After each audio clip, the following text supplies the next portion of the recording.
Outside the Box Reviews, we were taking a look at the NECA Aliens Lieutenant Ripley figure based on the Kenner figure. This figure was released on or near Alien Day. It was supposed to come out on 4/26 of 2016. It's a Toys R Us exclusive, or Toys R Us in Hastings exclusive. My local Toys R Us did not get it in stock until Saturday, and Alien Day was on a Tuesday, so it wasn't exactly available for everybody right on the release date. But I did manage to pick her up. I've said previously on this channel that I'm really excited for NECA covering the Alien Kenner figures. I'm not so into the Predator ones, but I have fond childhood memories of the Alien figures, though that is really specifically the aliens, not necessarily the Marines. What we have here is basically a simple repaint with 1 or 2 added pieces for Ripley. So let's go ahead and take a closer look at her. First thing we get is another reprint comic. We've gotten a few of these with some of the lines from NECA over the years. It's a Dark Horse, Lieutenant Ripley Fireball comic, number 8. So it's this awkward little square paneling, and if you flip inside,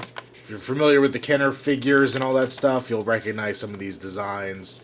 And yeah, it's what it is. It's interesting. I'm glad it came with it, though. It's a neat little added accessory. I must say, that does not look like Ripley there on the back. Ripley also comes with an accessory that we've been waiting for quite a while, and she's kind of the first way we're going to get this. The Smart Gun. This is the incomplete Smart Gun. Looking here at the bottom, looks like there's a couple little spots here where I guess we'll eventually get it to peg into the rest of the swing arm. But just for the basic idea of the Smart Gun, we have most of it here. I really like how they painted it. It's a nice black, but there's a lot of gray and silver dry brushing on it to make it look worn. You have all the little mechanical details really nicely sculpted on here. Even back here to the little brake cable that was used for the trigger mechanism. We even have a little red marker up here, which I think was a readout of some kind in the movie, but I don't really remember. And you can see there on the side a hole, which is probably going to get the rest of the arm. On the full version, we do have Vasquez coming out. But overall, a very nice looking weapon. The biggest problem, however, is getting Ripley to hold it. I may be wrong, but I think these are the standard Ripley hands, not the ones that come with the power loader. I mean, it looks like she has her trigger finger here, and this kind of the open cupping hand. The power loader hands were a tighter grip, and I think those would have been a better choice, because the back handle here just kind of sits very loosely in that hand, and from what I could tell from the film, it looks like they're supposed to have an over-the-top grip on the second handle, the forward handle, and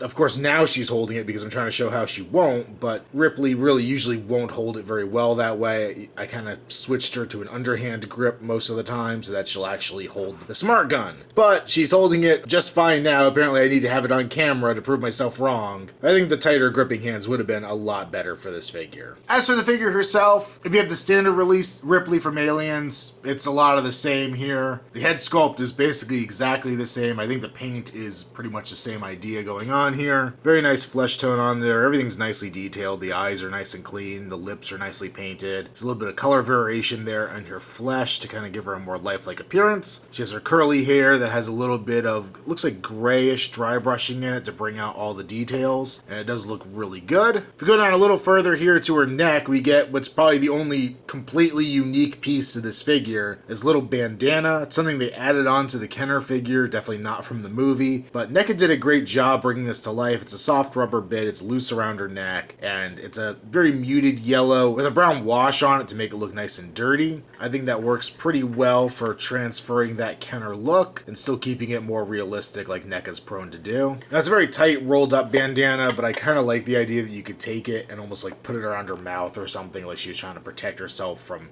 dust inside of an alien colony or something of that nature. Around her shoulder, just like her other counterpart, we do have the bandolier with all the little grenades on it. These grenades are bright caution orange as opposed to the more subtle ones we got on the original figure. We also have her suspenders with some more of those grenades on them as well. Her shirt has been done in this maroon, which also has some grayish brown dry brushing in it as well to bring out all the wrinkles. It looks really, really good. I love the attention to detail on here. You can turn around to the back, you can see the sculpted on straps for the suspenders, and I don't know, I just think this paint job really brings out the fantastic sculpted detail here in the figure. She does have short sleeves. We do get similar flesh tones here to her face, which is mostly just kind of a normal Caucasian flesh tone, but there is some kind of orangey and pinkish parts to it, which I think really help make it look good. We have her watch here, which isn't super detailed. The other one, I believe, had a little extra paint on it. This is just black plastic, but it is a loose piece that can slide on her wrist. And her hands I already talked about, but one thing I'll point out is they did paint her fingernails white, and the paint on here I've seen across the board with several that I saw in the store is not particularly good. It's a little sloppy, but you know what? It's a very, very tiny detail there. Going down to the waist, we have this last little part, I guess technically on our upper torso, but I love the buckle here. That's a nice shiny black plastic as opposed to kind of the textured out everything else. I think that really helps the look of everything here. And then we go into her pants, which I always thought were a very odd design, just how they look, but they're accurate to the film. These I think are just a shade or two darker than the movie version. It looks like there's a little black dry brushing in there to help bring out some of these wrinkles as well. We do have the diaper up here, the softer rubber bit that will help with articulation, and a lot of sculpted wrinkles and seams in there. That continues down the legs. We get her pockets, and then we have her standard bug stomper boots, and these are bright yellow, matching the Kenner figure, but just looking like something you'd only see in the 90s. I kind of wish they would have made this match the bandana, giving it the more muted look. If I remember correctly, and I could be completely wrong, the Kenner figure had the same yellow in both pieces. I think that would have kind of been a nice carry-on, but the bright boots are kind of hilarious, and then there's this dark blue sole to them that kind of matches the pants, and the white bottoms with peg holes at the bottom of her feet. For articulation, if you have the other Ripley figure, you know what we get here. We got a ball joint at the neck. She can look a little bit up. It's a little hindered. She can look down, rotate her head side to side as well as tilt. She has pin socket shoulders. They'll go forward, back, as well as out to the side. She can hinge and swivel at the elbow. The swivel's a little tight on mine, but she will do it. The bend is almost 90 degrees, which is great. The wrists are on the awkward peg ball joint system, so you can rotate them and you can move them a little in and out, up and down, but not nearly as much as I would like them to move. Do have a ball joint here at the waist, so she can lean very far back, pretty far forward.